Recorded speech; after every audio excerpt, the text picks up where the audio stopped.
Hello friends, welcome to BMM academy. మీరు ఈ channel మొదటిసారి చూస్తున్నట్టయితే సబ్స్క్రైబ్ చేసుకోండి ఫ్రెండ్స్.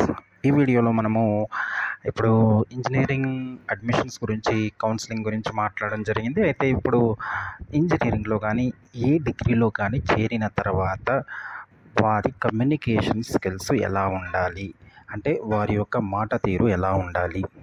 ఇక్కడ చేతిలోంచి పుస్తకం లేదా ఏదైనా ఒక వస్తువు జారి కింద పడిపోతే మనం ఏం చేస్తాము? వెంటనే తీసుకోవడానికి ప్రయత్నం చేస్తాం. పొరపాటున జారి పడిపోయినా దేని సహాయంతోనైనా మనం లేచి నిలబడవచ్చు, కానీ మాట మాత్రం వెనక్కి తీసుకోలేం. అందుకే మనము మాట్లాడే ముందు చాలా జాగ్రత్తగా ఆలోచించి మాట్లాడాలి.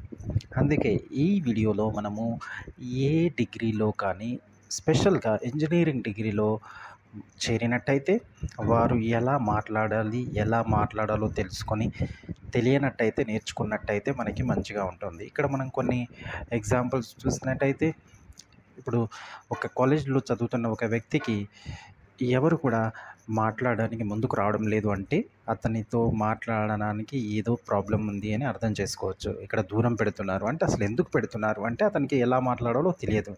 అలాగే తరగతి గదిలో కానీ, క్లాస్ రూమ్లో కానీ, బయట కానీ ఎలాంటి ఇబ్బందులు ఉండవు. మనము నిజానికి మన ఆలోచన విధానం, ప్రవర్తన, బిహేవియర్ ఎలా ఉంటాయనేది మన మాటల ద్వారానే తెలుస్తుంది. అందుకే వీలైనంత వరకు చాలా జాగ్రత్తగా మాట్లాడడం ఎంతో అవసరం. అలాగే ఇతరులు బాధపడకుండా, అలాగే మనము ఇబ్బంది పడకుండా మన అభిప్రాయాలను తెలియజేయగలగాలి.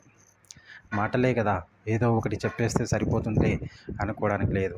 మనం అనుకున్న దానికంటే మాటల్లో చాలా శక్తి ఉంటుంది. పదునైన మాటలు ఎదుటివారి మనసుని గాయపరచడమే కాదు, వారి ఆత్మగౌరవాన్ని, ఆత్మవిశ్వాసాన్ని దెబ్బతీస్తాయి. కాబట్టి ఈ విషయాన్ని మనము తప్పనిసరిగా గుర్తుపెట్టుకోవాలి. ఇంకొకటి, రోజు మన చుట్టూ ఎన్నో ఘటనలు జరుగుతూ ఉంటాయి. వాటిలో కొన్ని సంతోషాన్ని పంచేవి ఉండవు కదా, నచ్చనివి ఉండవచ్చు. అలాంటప్పుడు మన అభిప్రాయాన్ని ఖచ్చితంగా తెలియజేయడం ఎంత మాత్రం తప్పు కాదు. కానీ దీన్ని ఒక అదునుగా తీసుకొని మాటల తూటాలతో ఇతరుల మనసులను గాయపరచడం ఎంత మాత్రం మంచిది కాదు.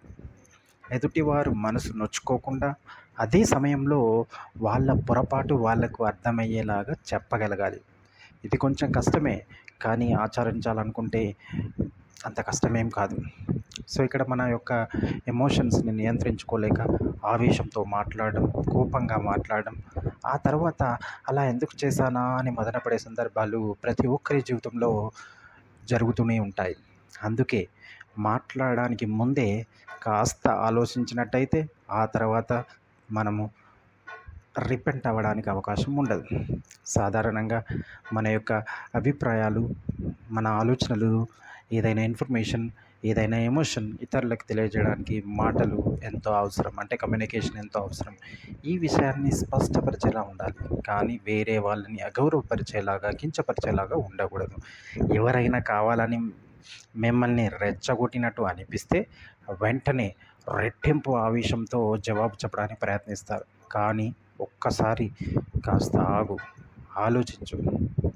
వాళ్ళు కావాలనే నిన్ను రెచ్చగొడుతున్నారా, లేక మనము వాళ్ళని మిస్అండర్స్టాండ్ చేసుకుంటున్నామా తెలుసుకోవాలి. అదేవిధంగా కొన్నిసార్లు మన మాటలు ఎదుటివారి ఆత్మవిశ్వాసాన్ని దెబ్బతీస్తాయి. వారి మీద, అనుబంధం మీద, మన యొక్క రిలేషన్స్ మీద దెబ్బ చూపుతుంది. కాబట్టి మనకు కష్టంగా అనిపించే సబ్జెక్ట్లోని మెళకులను స్నేహితుల నుంచి తెలుసుకొని ఉండొచ్చు. ఆవేశంతో మనం మాట్లాడినట్టయితే ఏమవుతుంది? భవిష్యత్తులో అతను మనకి హెల్ప్ చేయకపోవచ్చు. కాబట్టి ఇలాంటి నెగటివ్ ప్రాబ్లమ్స్ ఉంటాయి. కాబట్టి మనం జాగ్రత్తగా ఉండాలి. చక్కగా మాట్లాడుతూ, నలుగురితో కలిసిపోతూ, అందరికీ ఆత్మబంధువులాగా ఉండాలి. అప్పుడు మాటలతో అందరినీ చికాకు పెడుతూ వీళ్ళు మహా బోరింగ్ అనుకునేలా ఉండాలా అనేది మన చేతుల్లోనే ఉంటుంది. కాబట్టి ఆలోచించి మాట్లాడే నైపుణ్యం విద్యార్థులు, ఉద్యోగులు అనే తేడా లేకుండా అందరికీ అవసరమే. అలాగే జీవితంలో ప్రతి సందర్భంలోనూ ఈ నేర్పు ఎంతగానో ఉపయోగపడుతుంది. ఎందుకంటే మనం మంచిగా మాట్లాడినట్టయితే రేపు ఇంటర్వ్యూకి అటెండ్ అయినప్పుడు మనము ఇంటర్వ్యూవర్తో ఎలా మాట్లాడాలి అనేది మనకు ఒక అవగాహన ఉంటుంది. సో వారితో కూడా మనం కాన్ఫిడెంట్గా మాట్లాడడానికి అవకాశం ఉంటుంది.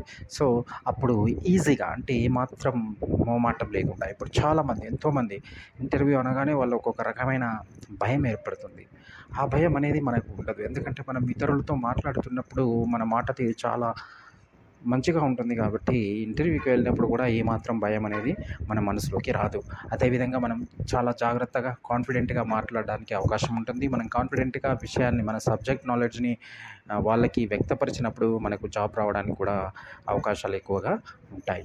కాబట్టి మనము ఇన్ కేస్ మీకు అరే నాకు మాట్లాడడం రాది అని అనిపిస్తే ఇప్పటి నుంచే, ఎందుకంటే మీరు ఆల్రెడీ ఒక కొత్త కాలేజ్లో, కొత్త డిగ్రీలో, కొత్త పీజీలో జాయిన్ అయి ఉన్నారు కాబట్టి మీకు ఇది ఎంతో ఉపయోగపడుతుంది. అరే I want to learn something, నేను నేర్చుకోవాలి, ఈ రోజు నుంచే నేను మారాలి అని రోజుకు మనం మాట్లాడే విధానంలో తేడాని, అలాగే మీ క్లోజ్ స్నేహితులు ఉన్నట్టయితే వాళ్ళని అడిగి తెలుసుకోండి ఎక్కడ పొరపాటు జరుగుతుంది, ఇన్ కేస్ జరగకపోతే ఏ విధంగా ఇంప్రొవైజ్ చేసుకోవచ్చు అని తెలుసుకున్నట్టయితే మనము మన జీవితంలో ఎంతో ముందుకు వెళ్ళడానికి అవకాశం ఉంటుంది. మనకు కావాల్సిన ఉద్యోగం మనకి